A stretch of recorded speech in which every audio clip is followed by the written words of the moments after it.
Joining us now to help us out on all this, California Congressman Devin Nunes, who is a great friend and a member of the Powerful Ways and Means Committee. First of all, Devin Nunes, it's wonderful to see you. Thanks for coming on, giving us your time. Appreciate it.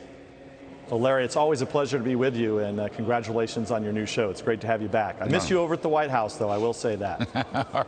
Well, who knows what the future holds? We didn't know the last time. Anyway, Congressman, let me just ask you a couple things.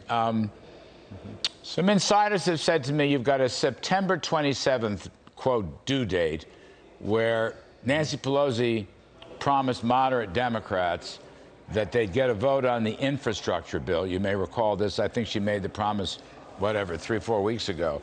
But now, Devin, I'm being told that infrastructure is again linked to reconciliation, not separate, but linked to reconciliation.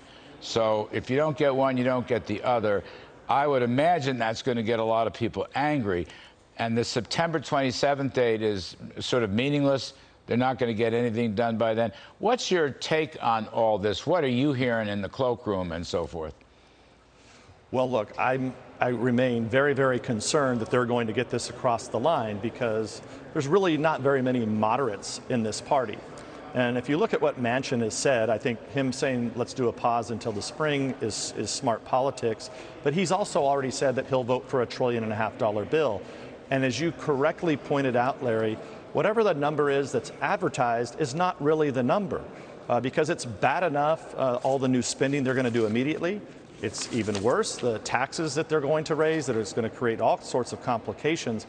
But you hit on something that's very important. It's also all of the new starts and new programs that are going to be almost impossible to ever turn off, right? Because it's going to be new benefits to Medicare. And this is going to advance us. I mean, this is actually, in many ways, much bigger than Obamacare ever was. It's really Obamacare on steroids by putting all these additional new program starts to Medicare and other programs.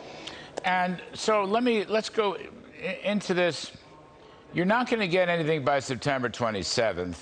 If you got anything, it'd probably be bad news. Devin, does anybody look at the economics of this? In other words, let me give you an example. The Tax Foundation, which is center-right but highly regarded. They're not really partisan guys. They believe in dynamic scoring. So here's what they're showing. If all this went through, if the Richard Neal mark goes through on tax increases, for example, and you have all these entitlement spending, the Tax Foundation says, first of all, GDP will go down in the next 10 years, down by probably a full percentage point. Wages, worker wages will go down. Employment, you will lose about 300,000 jobs.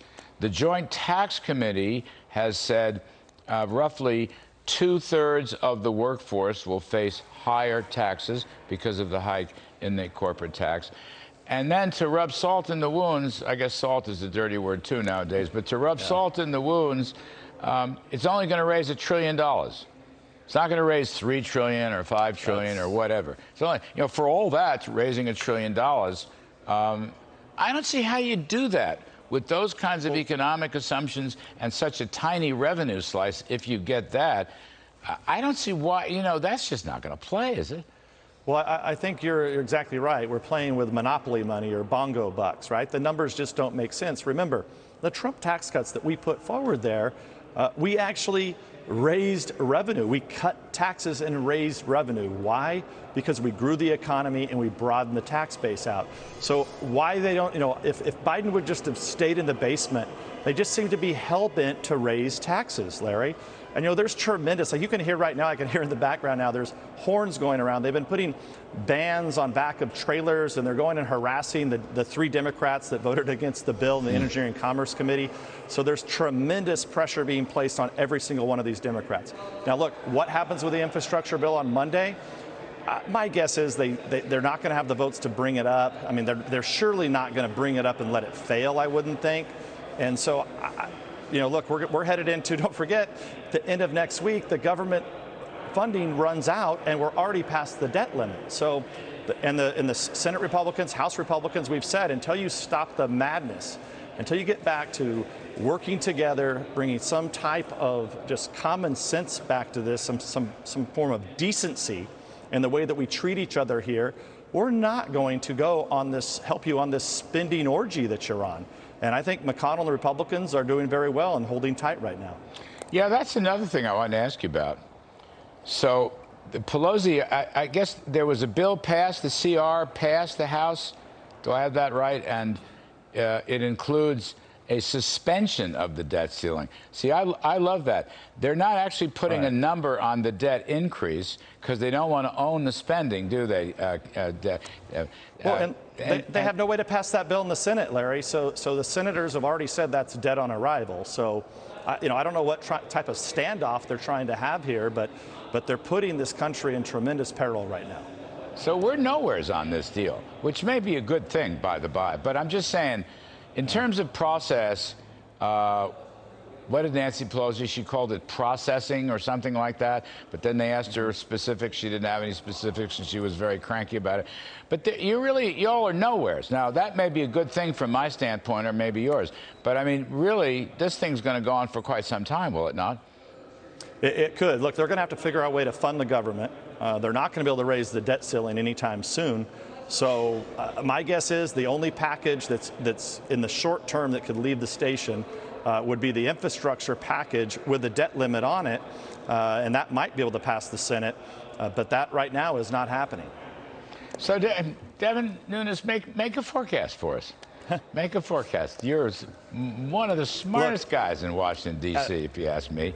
How's this thing going to go? We're going to kill the bill? Is the bill going to get through? At the end of the day, look, I don't want to drive the markets down. I think you're exactly right. The markets are starting to sense that maybe this bill is going to tank. That would be the best thing for this country.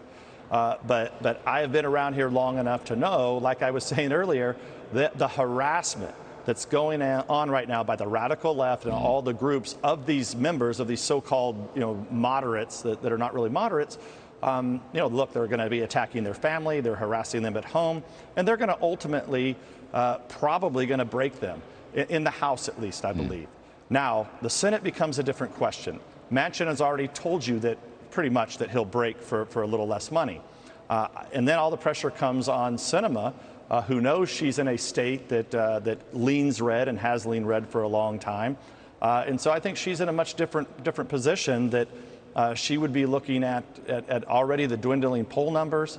The state of Arizona obviously is very important to the Democrats, and I think she would have a tough time ultimately holding that seat if she went along with some spending bonanza like this. Well, so this is all music to my ears, because what you're saying is, first of all, it ain't happening fast. And second of all, it's going to be real hard to make it happen. And third of all, maybe it won't happen. I don't know. Great report, Congressman Devin Nunes. Well, I want to be positive here, Larry, but we have a long way to go. I'm telling you, you got it. Reconciliation down, S&P 500 Dow up.